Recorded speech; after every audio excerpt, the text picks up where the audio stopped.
Hello everyone! Gusto ko lang i-share itong viral na video ngayon ni VP Sara na kung saan guys ay nag-pray siya before pala nung hearing nila sa budget sa Congress, diyan sa House of Representatives.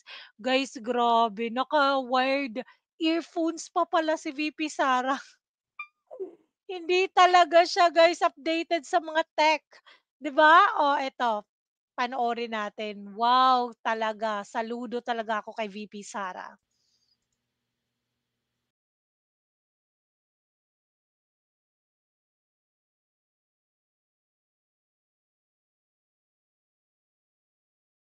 Ma Magtaka ha kung palagi kong ipo-pause kasi baka maano tayo nito. Kasi may background music kasi yung video, eh. Oo, yun, oh, 'yan naka-wired yung earphones niya.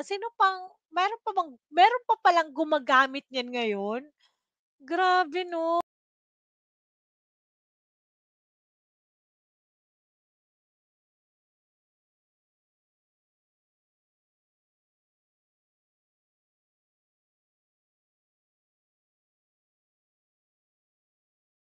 Start yung, budget hearing nila before nag-start. Remember yung viral ngayon na kung saan ay paulit-ulit yung tanong ng mga NPA sa kanya.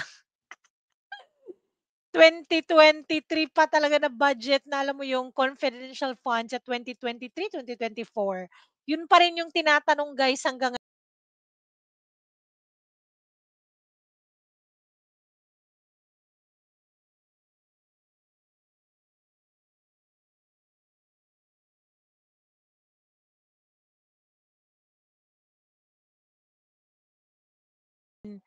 wala kayo niyan, eh.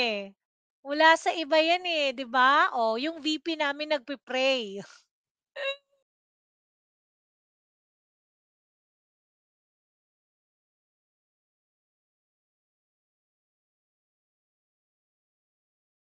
Lang siya ng music guys.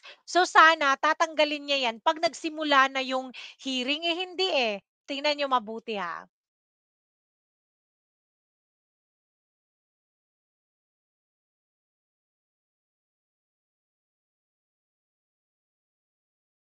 So tinanggal niya lang ulit, nag-pray lang talaga siya parang mga 5 minutes or let's say 2 to 3 minutes na prayer kasi finast track kasi 'tong video na 'to, eh, yung clip lang kasi 'to sa Facebook Reels, eh. So, grabe 'no?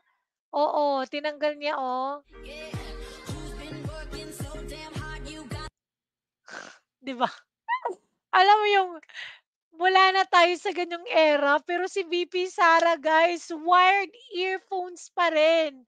So, talagang that's just ano, prove na hindi talaga sila makaluho, yung mga Duterte, 'di ba? Oh, sobrang dami pa namang nag-comment dito, sabi ni Osage Chokino. I guess she's praying the best weapon against the enemy. True. Sabi ni Lida Orbanaw, dapat karamihan sa Pilipino kung ano ang nakikita nila sa government officials ay afford din. Ganito ang mga Duterte, hindi corrupt. True. Grabe, yan ang hindi corrupt. Kahit anong makikita mo sa kanya, lahat afford natin.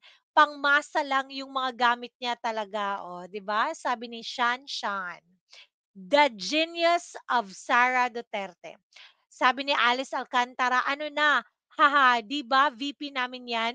Kung tutuusin, kaya niya nang bumili ng Bluetooth earphone, 'di ba? Hahaha. Oh, kabog kayo diyan on wired pa din. Oh, ha, love ya Vice President. True. Yan ang hindi corrupt. Simpleng pamumuhay sapat na sa kanya. Hindi ambisyosa. Di kagaya ng president nyo na sobrang sosyal kaya corrupt billions na pera ng taong bayan ninanakaw, sabi ni Gibbs Bider.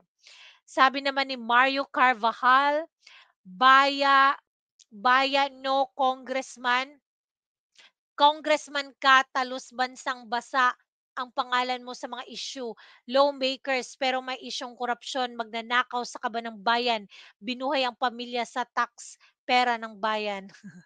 Proud kami sa'yo VP, until now wired earphones pa gamit mo, samantalang automatic na gamit ng iba diyan. Lord always guide our future president. Guys, ako ha, na wala kaming guys, naku kaya nga nagvi-video lang tayo, eh, kasi wala tayong ibang trabaho guys. Pero wired earphones na gamit ko, pero si VP Vice President ng Pilipinas.